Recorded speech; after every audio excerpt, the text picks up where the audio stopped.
Hello there internet, how are you doing? It's Dan here from CryOR. Now as you remember in the last sort of 2 videos that I put up, first of all I was just doing a tutorial to do an endless runner game so I could get to grips using the blueprint system for Unreal Engine. And then after that I decided I was going to try and make something that just looked a little bit nice and didn't potentially do very much, but at least looked quite nice. And that was the Office tutorial.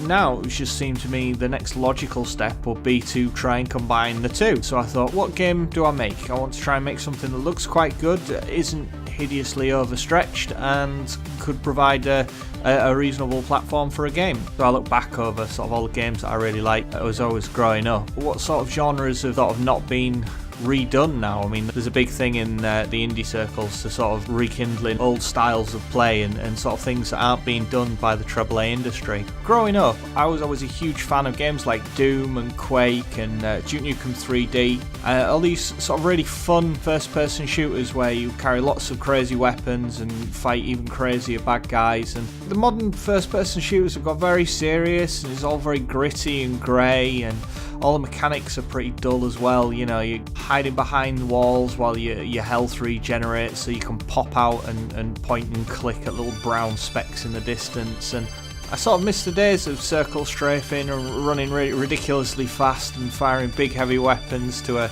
real dirty dark soundtrack. And I think my sentiments were echoed by a lot of other people as well, judging by the success of the 2016 Doom. So maybe if I'd been a little bit quicker off the mark I might have been able to get in there a little bit earlier. Now with that in mind I started work. Everything here is all just made out of planes, and it's all been rendered without any sort of lighting effects or without any textures on there to save on a bit of computing power. So you come down this corridor here, and then we've got some steps leading up here to another corridor here. I mean, this is all still very early. This was the very first pass I did. You can see there's a lot of janky sort of junctions there where things are overlapping. I'll tidy them up as you go a little bit further through it. You see little bits over sticking out there. So anyone that's played Doom 2 may very well sort of recognise this first room, because it's a very close approximation of the first room in Doom 2. Now one of the problems you have when dealing with these untextured shapes and everything is they tend to mess with your eyes a little bit. It's quite hard to get everything all lined up properly. You can see there's a little light gap there, which is actually where light's coming through from outside. You can fix that by just turning the outside light off completely, so that way it won't shine through at all. Now when you play it and you actually set it going and all the shadows are calculated and running, it looks slightly different but slightly better now. In the original Doom 2 you would have come back here and this would have taken you to where you find the chainsaw. It's only a very rough approximation, it's not meant to be an exact replica. But yeah, so you would start and you would come down here, and yeah, this will all eventually all be textured and lit and everything. And you come up these steps here and then up a second lot of steps there, and away we go down into the corridor leading to the next area. So the next step was obviously to add more to it. There's the original room there, and you can see I put a roof on this corridor here, and it was going to be a little area there that would open up as a bit of a trap, and then you come into this bigger room here. And from here there will be all sorts of stuff going on with bad guys and the such like that. I think it's probably best if I just show you this using the actual in-game play rather than being a floating head. So all we do is grab that. This is the player spawn point. Drag that down to the bottom here, and there we go. And then when we hit play, bang, right in the game we are, and this is where we are.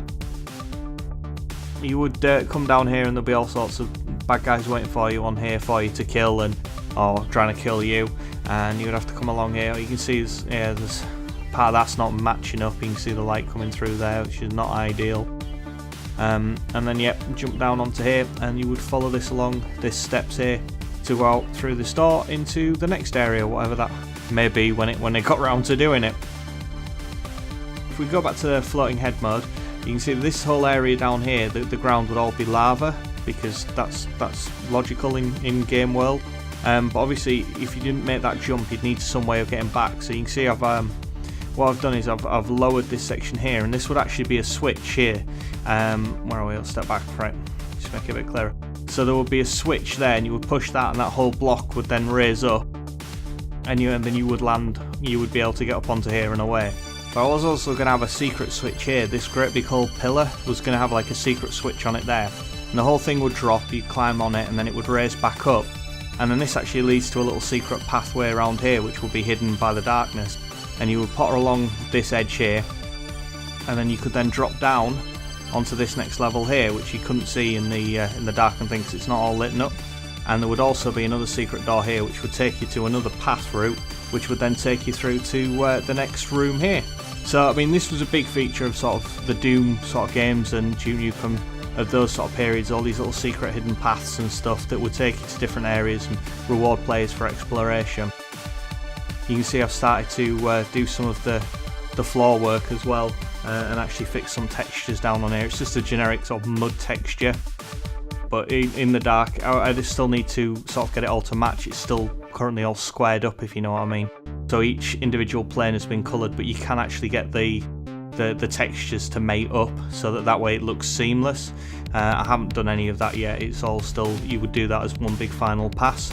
So as you can see, I've started texturing this with just sort of a generic metal or a generic stone, I think it was.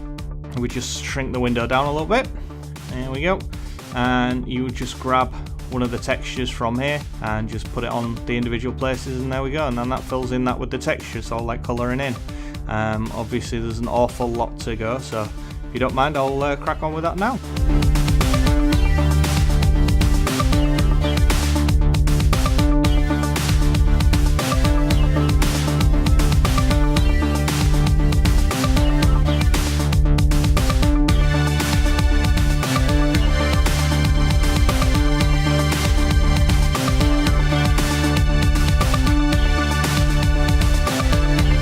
And with that all done, it's starting to look a little bit better. So we've got the mud on the ground, and we've got a matte paint and brickwork everywhere. I've put poles up with some sort of flame light emitter on the top, so it gives off a bit of light, gives it a bit of an atmosphere. Box that area in. Now through here I had to use some sort of weird glowing hexagon texture because there was no default lava texture, so I've just had to use that. And if we come up to the top, I've textured this top area as well and got everything done. There's a few problems, like you can see that wall's beige, and that's because I'd stretched the blockwork there, and that meant the underlying texture ended up looking a bit ropey. So we'll just stretch this out and play it fully. As you can see, once you've done all the lights and it's actually in game, it looks an awful lot better, quite atmospheric, and the darkness hides a multitude of sins. But yeah, it's starting to look pretty good, I think. And into this first room here, and there will be sort of baddies in here to shoot, and they'd be shooting you, and you work your way up here, come down the corridors, a little bit of light coming through that bottom part there as we passed. I haven't built the trap here. That whole area would then open up and loads of geezers would come streaming out of there. As we come into the final room, you can see I've done all the lighting around here, and we've put lights up the top of that pillar there. You can still see the hidden path there. I think the hexagon floor thing, it does provide a little bit of light, but it doesn't really hold up with the overall aesthetic, but it's not too bad. We'll make this jump here, and away we go right towards the end. So I think for a first pass, it's not looking too bad for the first sort of level design thing that I've done. I think the next stage after this will then be to sort out all the switches all over there and set some bad guys up and get some programming done with those. I also need to render some guns and there's a lot of other things to do, but there we go. So hope you enjoyed it, enjoy the fire, and I shall see you next time.